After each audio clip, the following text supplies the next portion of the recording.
Today we're going to talk about culture and society in the Roman world. So we're going to look at several different aspects of society, especially in Rome, the city. So we're going to talk about art and architecture. We're going to talk about slavery, and we're going to talk about kind of what it's like to live in Rome. So here we go. So in the third and second centuries BC, the Romans really got a taste for Greek art. So especially statues. So their statues adorned the cities and homes. And this right here is an example of one of those statues. See, this is a statue of Augustus, and you can see how detailed it is. So this is something obviously that is modeled after the Greek. They also really excelled at architecture. So they created forms based on curved lines. So you see the dome, the arch, and the vault that are all going to be used pretty effectively in the engineering. We're going to look at some of the buildings in here in just a moment. But you can see this is an aqueduct, which we're going to talk about here in just a second. But you can see the use of the arches because it is such a stable shape. Okay, so this is a picture from today. Okay, so you can see that it has lasted through the years. But so the engineers built roads, bridges, and obviously aqueducts. And during this time, about 50,000 miles worth of roads were built. And so the aqueducts like this right here supplied 1 million people with water. Okay, so the water would be transported basically down the aqueducts and into the city of Rome. So this right here is the Pantheon. This is in Rome.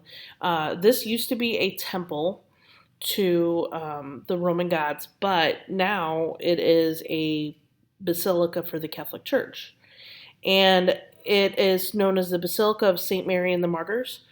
But in it, you could see the columns, the Corinthian columns here, which is obviously after the Greek, and then the dome, which we were talking about before. This is the inside of it here.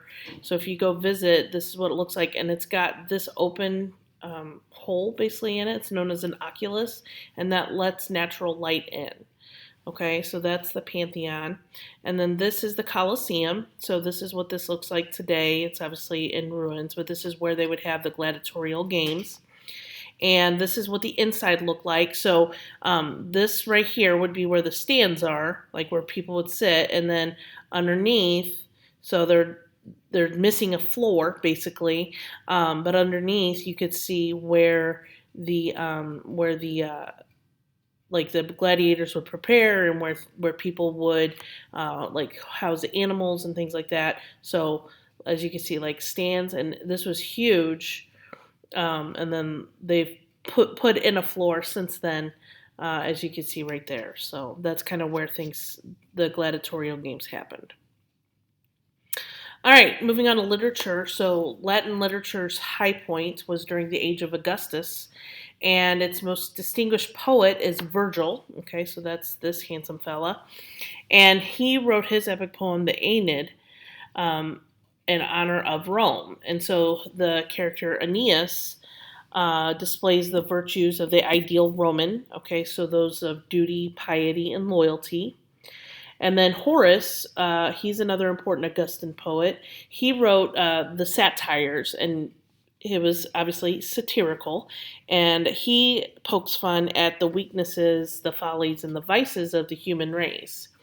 And then Livy's History of Rome, he traced the history of Rome back from its inception, and then he also incorporated a lot of those same kind of virtues, the duty, piety, loyalty, courage, those kinds of things.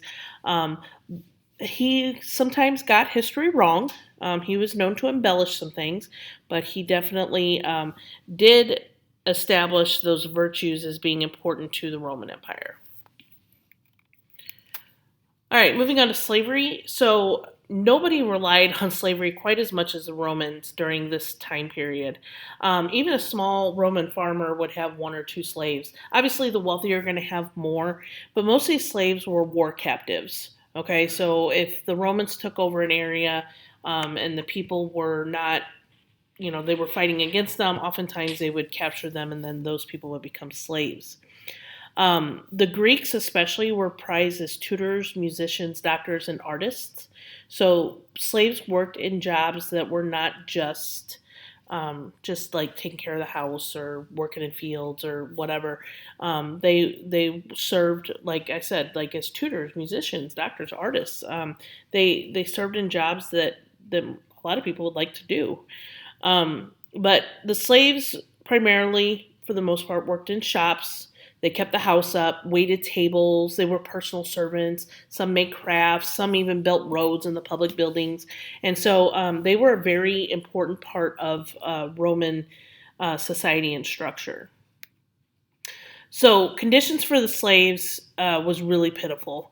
One writer noted that it was actually cheaper to work slaves to death and then replace them than it was to actually care for them.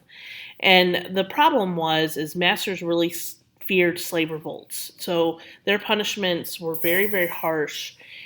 So, for example, the murder of a master by a slave might mean that all the house's slaves would be killed. So if you were a slave, you murdered the master, everybody was at jeopardy of being punished. Okay, but in 73 BC, a guy by the name of Spartacus, not that guy, hang on. There he is. That's what Spartacus looked like. So Spartacus, he joined with 70,000 slaves, and he led a revolt, and they defeated several Roman armies. They were eventually defeated in 71 BC. So for about 2 years, he led a slave revolt, and this is definitely the biggest, most famous of these. But in the end, Spartacus will be killed, and then thousands of his followers were crucified. Excuse me. So daily life in the city of Rome. So Rome had about 1 million people living in it. It was overcrowded. It was noisy, and a big reason for that was that there was a lot of wagons and carts. And so what happened is the city banned them during the day, but they were out at night, and so they were really noisy. You could see the cobbled streets here. So they were really noisy, and so that made sleeping difficult. But Augustus will organize a police force to combat crime. So Rome was actually a pretty dangerous city to live in, but they do eventually try to get things under control with the police force. But most of the poor lived in apartment blocks that were known as insulae. And this is an example of this here. So this is what it would have looked like. This is the ruins of one today. But they could be as tall as 6 stories.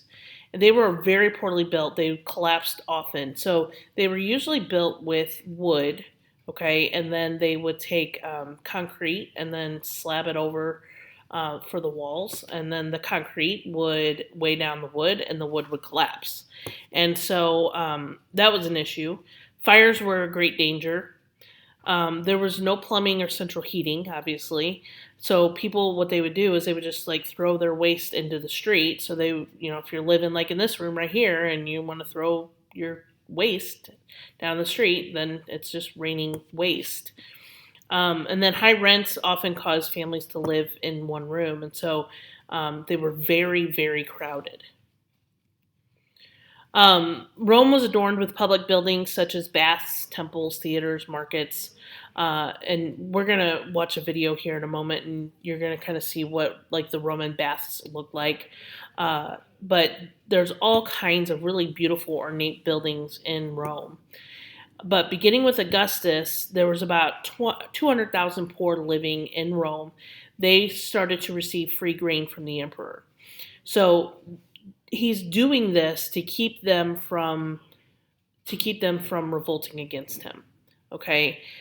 In addition, he entertained the masses by grand public spectacles and entertainment. So one of the most popular, obviously, is the gladiatorial contests.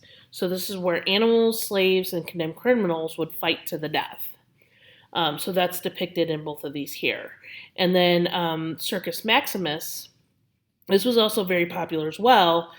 This is where they would have horse and chariot races, and so those were really popular. And so this kind of bread and circuses, so the free grain and the distraction of the entertainment, all of that kind of kept the peace with the poor, so they didn't get too upset and want to try to overthrow the government. Okay, We're gonna watch this here. Make sure the volume's up, and you just answer the questions in the right hand column.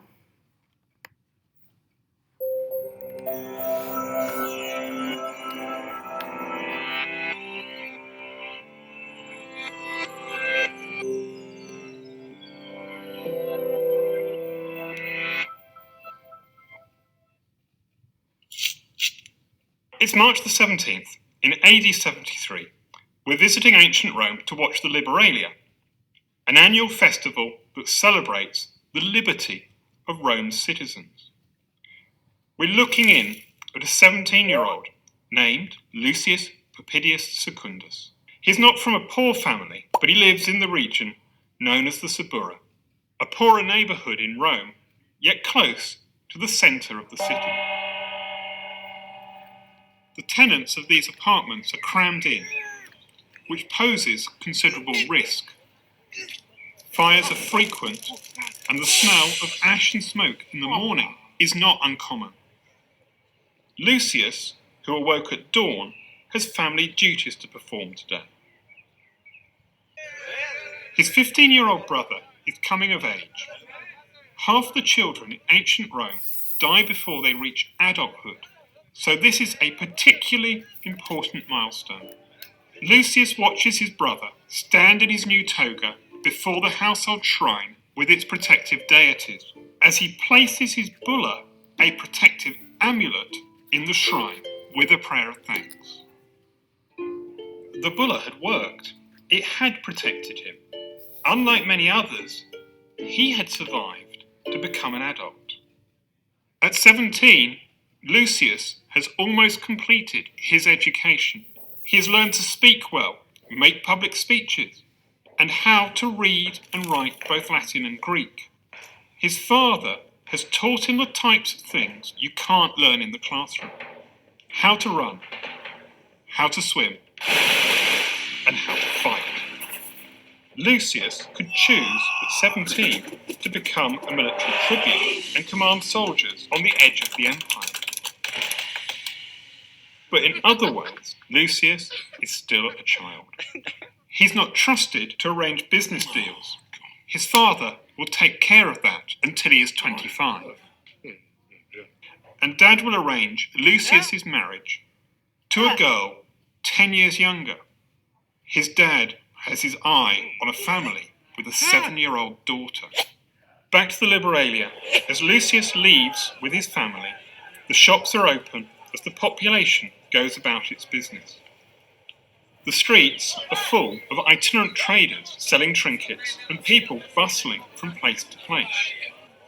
Large wagons are not allowed in the city until after the 9th hour, but the streets are still crowded. Fathers and uncles take the kids to the Forum Augustus to see statues of Rome's famous warriors, like Aeneas, who led Rome's ancestors, the Trojans, to Italy, and Romulus, Rome's founder, and all the great generals of the Republic from more than 100 years earlier. Lovingly, we can imagine fathers and guardians with their now adult children remembering stories of Rome's glory and retelling the good deeds and sayings of the great men of the past. Lessons on how to live well and to overcome the follies of youth. There is a sense of history in this place, relevant to their present. Romans made an empire without end in time and space. Rome was destined to be eternal through warfare. Wars were a fact of life, even in AD 73. There are campaigns in the north of England and into Scotland, to the north of the river Danube into Romania, and on the frontier between Syria and Iraq to the east. It's now the 8th hour, time to head for the baths. Lucius and his family head up the Via Lata, the wide street, to the Campus Martius and the enormous Baths of Agrippa. The family members leave the clients and freedmen outside and enter the baths with their peer group. Baths have changed from dark steamy rooms to light ones. The Romans had perfected window glass. Everyone moves from the cold room to the tepid room and to the very hot room. Oh! More than an hour later, the bathers leave massaged, oiled, and have been scraped down with a striggle to remove the remaining dirt. At the 9th hour, 7 hours after they left home, the men return for a celebratory dinner. Dinner is an intimate affair, with 9 people reclining around the low table. Slaves attend to their every need, as the diners, through gestures, demand more food and wine. As the day closes, we can hear the rumble of wagons outside. The clients and freedmen, with a meal of robust, if inferior, food inside them, shuffle off to the now tepid baths before returning to their apartment blocks. Back at Lucius's house, the drinking continues into the night. Lucius and his stepbrother don't look too well. A slave stands by in case either of them needs to vomit. With hindsight, we know Lucius's future. In 20 years' time, the Emperor Vespasian's youngest son, Domitian, as emperor, will enact a reign of terror. Will Lucius survive? All right. So that's all I got for you guys today. I hope you guys all have a good day.